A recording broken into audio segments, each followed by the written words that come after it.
Welcome to Life Beyond Tax. Our guest today is a medical doctor and an expert in trade, taxes and tobacco. His forte is also anti-smuggling. Wanted by governments all around the world, he prefers to stay on the right side of the law. His journey started with the Government of India, Department of Revenue, Customs and Excise. He moved on to become and take charge as Director Public Health in the Ministry of Health and Family Welfare. His work on tobacco control won him many accolades, and he was invited by the World Health Organization, Geneva, to advise on illicit trade in tobacco products. Today, he is internationally sought after for guidance on tobacco control, tobacco taxation, and even in the use of mobile technology to strengthen healthcare. Let's meet Dr. Vinayak Prasad. He is the Project Manager and Coordinator, Tobacco Control with the World Health Organization, Geneva, Switzerland. Welcome to Life Beyond Tax, sir. Thank you for inviting me. Tobacco is a subject which is very close to your heart, and it kills more than 1 million people in India alone. What draws you to this subject? The issue of tobacco control draws a lot of passion, both for and against. We have a number of tobacco users in the world. Almost 23% of the world was consuming tobacco till a few years ago. Now it's about 21%. That's 1.1 billion tobacco users. Huge public health risk. More than 6 million people are now dying from tobacco every year. But you have moved, sir, from being a medical doctor yourself to the Department of Revenue, Customs and Excise, from where you moved into public health. How come this shift? So you would want to do as many things as you could in one life. In India, civil service provides an opportunity to look at the larger picture. And that's where, at your prime, where you would want to be an agent of change, Right. You would want to join the civil service. What are your most memorable moments in the Department of Revenue? A number of things. Even during my probation, me and two other colleagues were involved in one of the big customs seizures on the coast of Gujarat. That was very fascinating to be able to detect a gold haul of more than 3,000 gold biscuits. So that's where the journey started. And from moving from Gujarat Customs to Delhi Customs, working in the field. When I was working in the air cargo in Delhi, moving into Excise in Delhi, trying to reorganize the organization. I was part of the restructuring in 2002. So it's been very fascinating and allowed me to look into a number of areas. For example, removing the customs physical presence at the point of departure. So we put our database with the immigration database. That was very interesting. Strengthening anti-smuggling measures in the early 90s.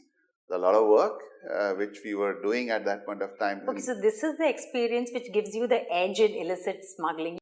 So at least the experience has been very useful in seeing where developing economies need to focus on. WHO invited me more for my skill sets in understanding how we can build customs capacity and manage illicit trade.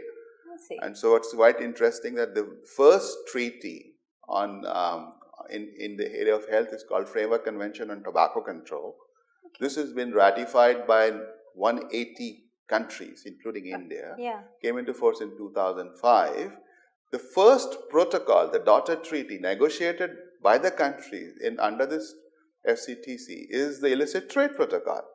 Quite interesting that health sector has negotiated with the support of customs and other legal departments from all countries to negotiate a treaty which has a huge health implication. Illicit trade leads to reduced prices of tobacco products, which essentially means all the poor, the vulnerable, the youth get access to tobacco products which are cheaper. And governments tend to lose revenue. And that's where WHO and the Treaty Secretariat worked to sensitize the governments that we should get a new treaty. And the treaty is now being negotiated. Do you think the number of smokers, is it actually increasing or decreasing I mean, what kind of an impact have all these measures had on actual smokers? The number of tobacco users hasn't gone down, but there's a reduction in prevalence. So there is progress. Which there are still people who are taking to smoking. Replacement, that's the cost of it. As we say, tobacco is the only legal commodity traded in the world which kills 50% of its users. So the industry needs to find a replacement to this number, and that's what they do to market and target the new users. It's very addictive. It's one of the most addictive substances in the world. It's a highly engineered product. Once addicted, it's very difficult to quit. How are you trying to reduce the incidence of tobacco use? The best measure to reduce tobacco consumption is to raise prices of tobacco products. And how do we do that? By raising taxes. But there are other measures, because comprehensive approaches are always best. Smoke-free policies, basically saying don't smoke in public places. Banning advertisements, sponsorships and promotions. That's a huge area of work, because tobacco industry works very hard to market products. In countries where there are still policies which allow, they're targeting the youth. And that's a challenge. The pictorial warnings, large graphic warning on the product, it is actually the best way to reduce, along with taxes, to ensure that the youth of this country, of any country, do not take to tobacco products. Right. Let's come to the other segment where you try to increase the prices of tobacco products by increasing taxes. Don't higher taxes lead to illicit trade and smuggling? WHO recommends that the total tax incidence at the retail price level should be more than 75%, total taxes. And on excise taxes, WHO's recommendation is that it should be more than 70% at the retail price level. Okay. We in India are at about 50%. Yeah. But we are doing extremely good. Countries that have raised taxes significantly, for example, in the last years, Turkey, Uruguay, I'm not even talking of the developed economies, and many of the countries have now taxes beyond 80%. They have had two benefits. Every time we raise taxes which lead to increase in price, if there is an increase by 10% in the prices, in developed economies the demand goes down by 4%, in developing by almost 5%. Mm-hmm. The income level for governments, the revenue from the raised taxes go up. The demand goes down, but the revenue go up. Okay. We have seen this consistently in countries. Now, in countries, many countries, including Canada, Spain, the argument raised by the industry was don't raise taxes because it leads to smuggling. And when they did that, actually revenue went down. Mm-hmm. And these countries learned it the hard way. UK is a good example, continues to raise taxes and grapple anti-smuggling. Yeah. Basically, it's an industry argument. It's not that the taxes are directly linked to illicit trade. It's all about tax administration capacity. Yeah, so whenever you increase taxes, it's also important to have anti-smuggling controls at the border. Definitely. Because only when these two come together can we actually have some impact. Definitely. And that's the reason why countries got together to ratify the illicit trade protocol.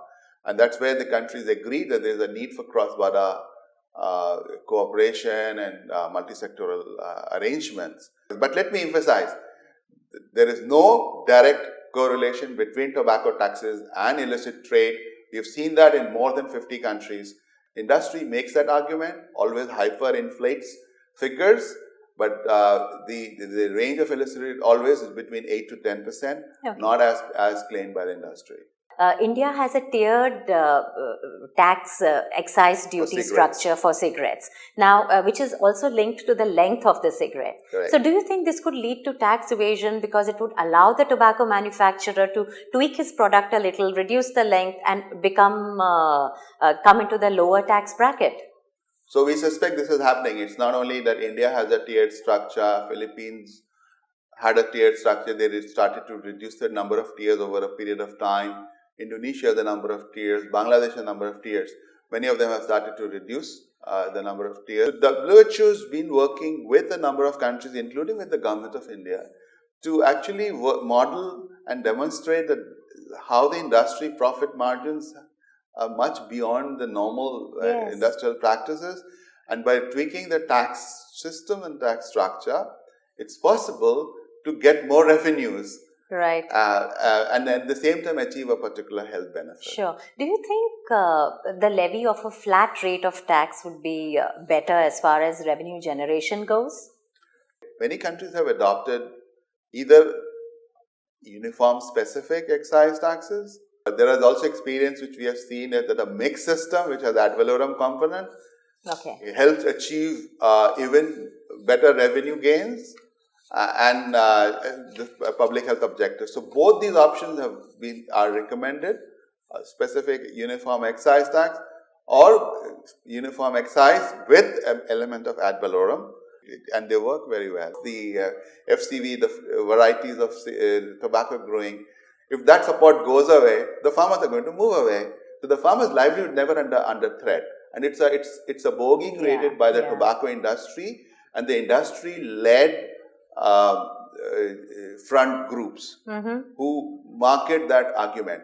All right. Insofar as BD is concerned, BD does have challenges that if there's a huge reduction in BD consumption, then we will need to take a stock of what are the livelihood strategies. And again, it fits in very well with the skill development, the Prime Minister's initiative on skill development, to see how we could leverage some of those programs to help the BD roller and the BD rolling. So these arguments then tend to create carve-outs in an ideal tax system. Also create awareness about the connection between smoking, disease and the costs on health. Extremely important. The health cost burden is pretty ignored. The total tax collection in the country is far less than the total health cost burden. True. Today, a recent estimate by WHO in India shows that the health cost burden from tobacco is more than 100,000 crores every year. That's 1.2% of our GDP. That's huge. That's huge. Do you think a policy of diverting some of the revenue from tobacco could be segmented for healthcare? So, in 2006, India imposed health cess, which wasn't imposed on BD but other products. All of that, while went to the consolidated fund, is used for funding the National Health Mission. We have more than 40 countries which earmark tobacco taxes to support other programs, health programs. Countries do earmark it, do soft earmarking, the way India does, but it's a good way to increase resources. Presently, at the global level, $270 billion is collected on tobacco taxes. Less than 1% is coming to tobacco control or for other wellness programs or health promotion. Just a couple of percentage increase there could lead to an additional few $1 billion coming to support NCDs and tobacco control programs. So it's just a win-win. Yeah, sure. Create the awareness against or smoking in general. All forms of smoking is bad. The best is pack warnings, bans advertisements. India is the only country to have a legislation which imposes reasonable restrictions on smoking in movies. But this is advertising by the tobacco manufacturers. Including what about movies? Movies can depict cigarette smoking. So that's why we say reasonable restrictions. So let's say the artist is smoking, then he has to come and give a disclaimer before the movie. And that itself is a big first step. Is there something else we can do to curb the use of tobacco? You also have experience in use of mobiles in probably issuing warnings, and how do you go about it? Yes, we need to look at technology solutions, and I've been working on it for the last 2 years with another UN agency called ITU, which is the International Telecommunication Union. We've launched an initiative called Be Healthy, Be Mobile, which is how to use mobile applications to address some of the non-communicable disease burden. Maybe you are aware that there are more mobile phones in the world than human beings as of now. But no country in the world has leveraged the mobile application, mobile phones to strengthen the health programs. There's no country in the world. There's no national program. So with that intent, we launched this initiative.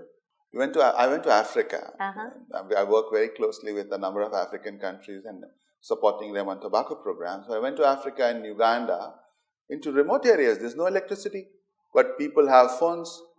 How do they charge their phone? They go to the village market once a week. They give it there to some person who charges everybody's phone. People do their shopping and they take back their mobile phone.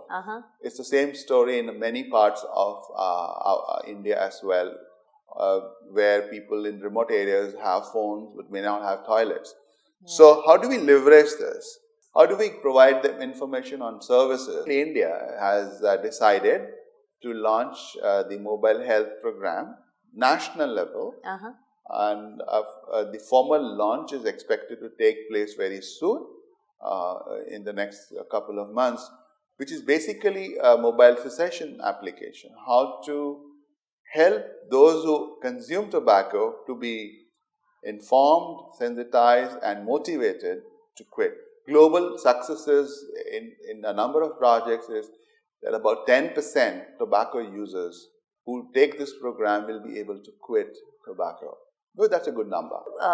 With your comprehensive view of tobacco control all around the world, what is the most striking feature of tobacco control which has been done by governments internationally? So there are a couple of countries which have taken, as I mentioned, the whole of government approach. Turkey is most recent example. And they were able to reduce tobacco use by more than 13% over a period of 6 to 7 years. Uruguay did that in about 8-9 years. New York City did that. It takes about 10 years, 8 to 10 years to make this comprehensive shift. The way we see is that we would want to the governments to work towards it. And a good example is the Australian government, whose aim is to try and, as they call it, the end game, which is less than 5% of the society consuming tobacco. And they've gone into things like plain packaging, which we already have in the Indian Parliament, a private member's bill, one thing, and there's a High Court order recently. What is plain packaging? Which is basically a dirty brown pack. So every product of tobacco, whether it's from ITC or from Godfrey Phillips or for anybody else, will have to be in a similar looking package except for their little brand. Now, Australia has launched it 2 years ago. It's very effective. How is plain packaging different from the pictorial representation? Pictorial representation has to happen because it helps especially the illiterate and the youth to have a look at the package and get scared. And it works. Plain packaging is a way to de-glamorize the product. So to make every product, because the industry uses their brand and the marketing strategies to make it look more attractive. Nonetheless, more than 10 countries have committed themselves to moving in that direction, and they are wanting to see many more countries as the next big step, which would be a good thing. Thank you so much for being with us, Dr. Prasad, and it's been a pleasure to have you. Thank you very much for inviting me. Thank you.